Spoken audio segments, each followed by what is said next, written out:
আসসালামু আলাইকুম। Hello friends, আজকে আমি আপনাদেরকে দেখাবো রুই মাছ ফ্রাই। এখানে আমি 4 টুকরো রুই মাছ নিয়ে নিয়েছি।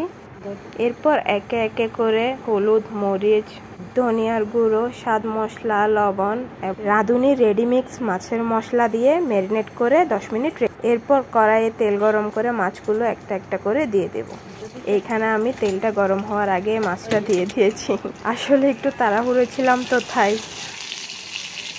এরপর মাছগুলো আস্তে আস্তে এপিট ওপিট করে একটু ভেজে নিব, যাতে দুই দিকে সমানভাবে লালচে হয়ে উঠে। এই তো আমার রুই মাছ ফ্রাই রেডি। দেখতে কিন্তু খুব সুন্দর লাগছে, তাই না?